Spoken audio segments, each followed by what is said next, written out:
On August 8, 1962, Joe DiMaggio was supposed to get married. The date had been set.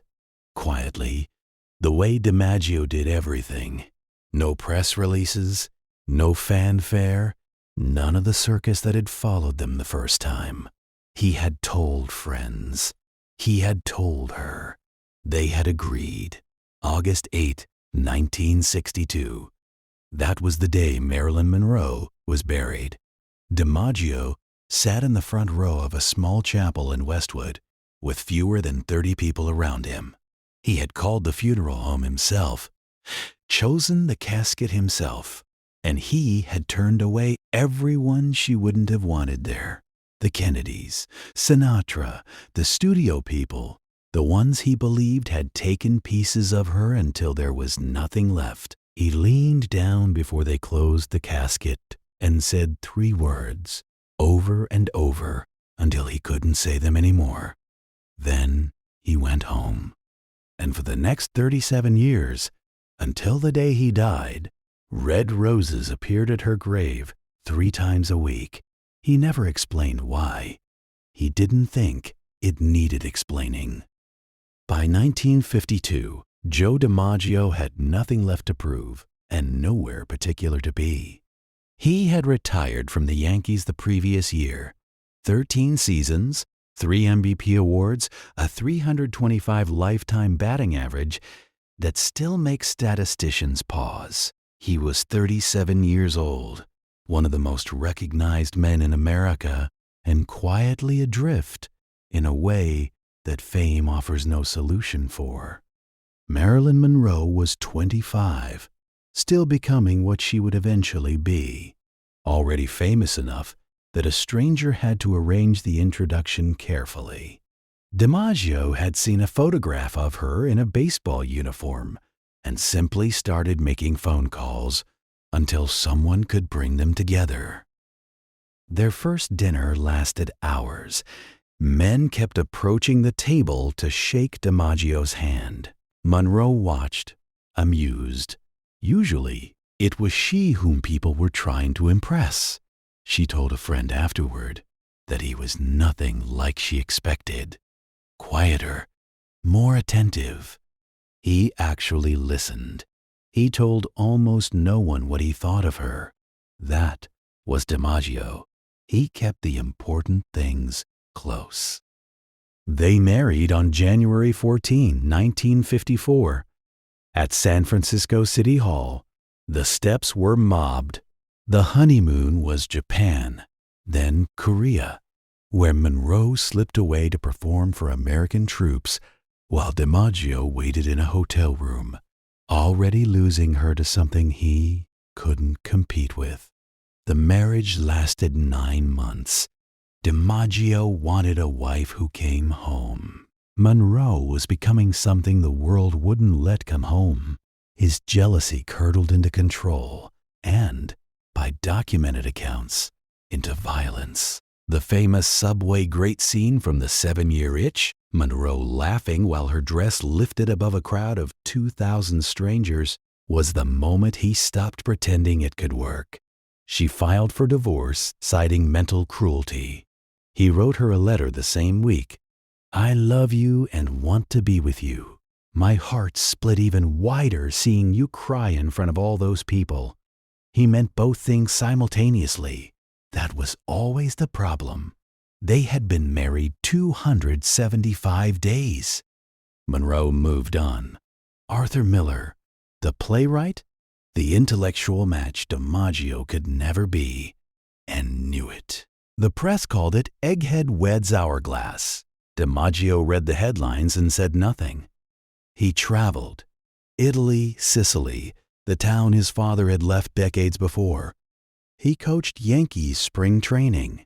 He showed up at old haunts and sat with old friends and deflected every question about her with the patience of a man who had decided silence was the only dignified option.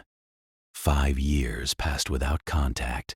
People who knew him during those years described a man who was present in the room, but somehow elsewhere.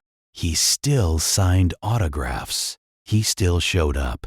He just seemed to be doing it from a great distance, as though a significant part of him had filed for divorce along with her and hadn't come back. He kept a photograph, not displayed, kept.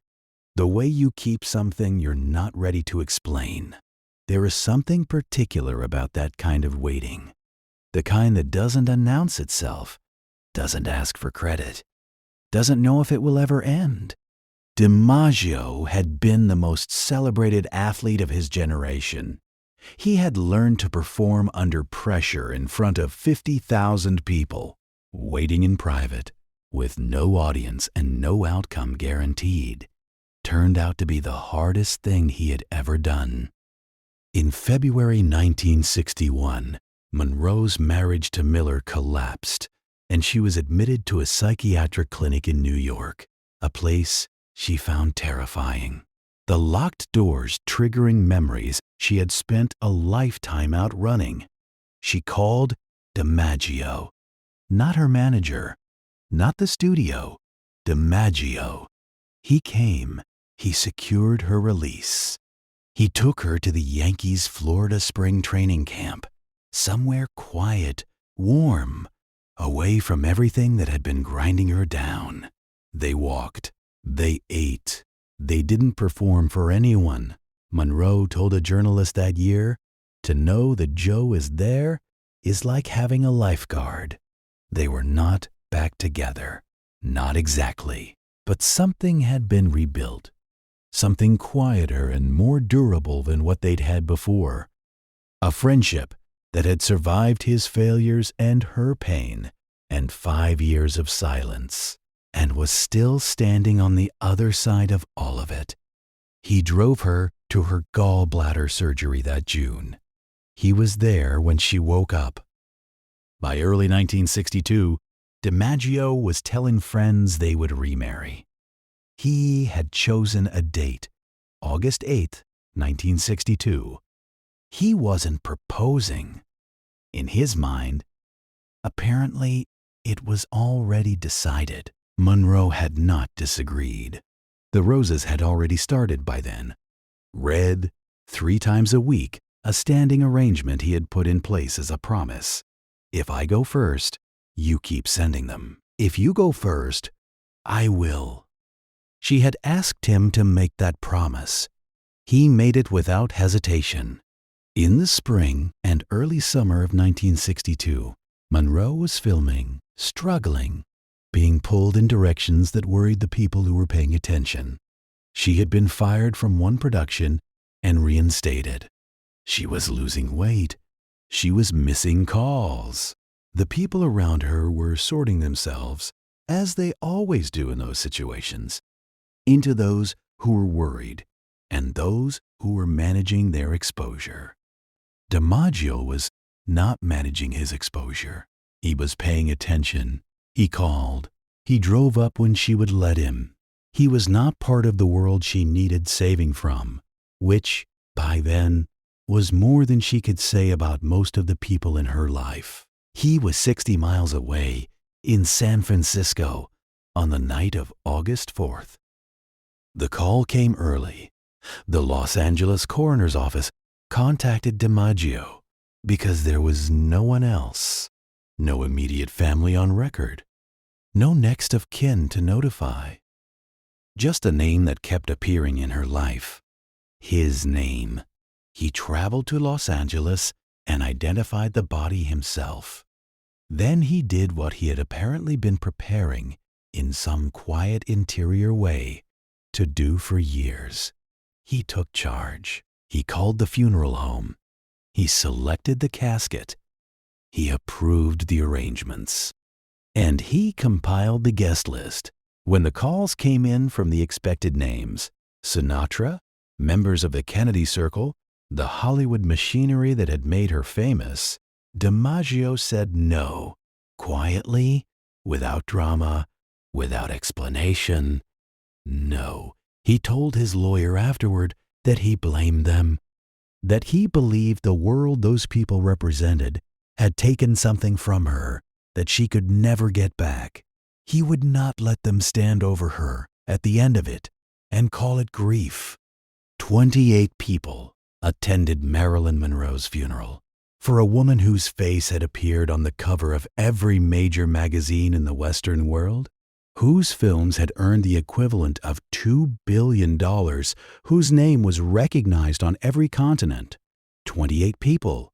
DiMaggio had made sure of it. He sat in the front row. He did not speak publicly. When the time came, he approached the casket and leaned down, and the people nearby heard him repeat the same 3 words until his voice gave out. I love you. I love you. I love you. The wedding date passed at some point during that service. August 8th, 1962, came and went in a chapel in Westwood with 28 people and a man saying goodbye to something that was supposed to have been a beginning. He placed a single red rose in her hands before they closed the casket. Then he walked out into the California sun and didn't speak her name publicly again for the rest of his life. The roses continued, 3 times a week, red, delivered to her crypt at Westwood Village Memorial Park on a standing order that DiMaggio maintained and paid for personally for 20 years. When fans began stealing them, he quietly adjusted the arrangement and kept sending them. He never remarried. He never publicly dated anyone else with any seriousness. When interviewers asked about Monroe, and they always asked, he ended the conversation, not angrily, just completely. What he did say near the end of his life was this, that he had loved her, that he had failed her, and that the second fact did not cancel the first. His lawyer recorded that on his deathbed in March 1999. DiMaggio's last coherent words were, I'll finally get to see Marilyn. He was 84 years old. He had been waiting 37 years to say that. There is a version of this story that is easy to tell.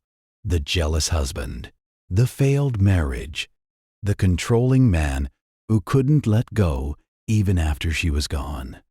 That version is not wrong. The documented record supports parts of it, but it is not the whole story, and the part it leaves out is the part that matters most. DiMaggio showed up in 1961 when she was locked in a clinic and terrified. He showed up in 1962 when she was struggling and isolated. He was calling.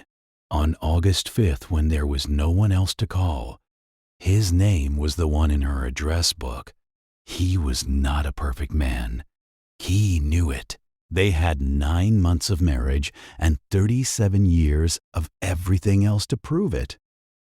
But he made a promise about roses, and he kept it for the rest of his life. History remembers Joe DiMaggio as a baseball player.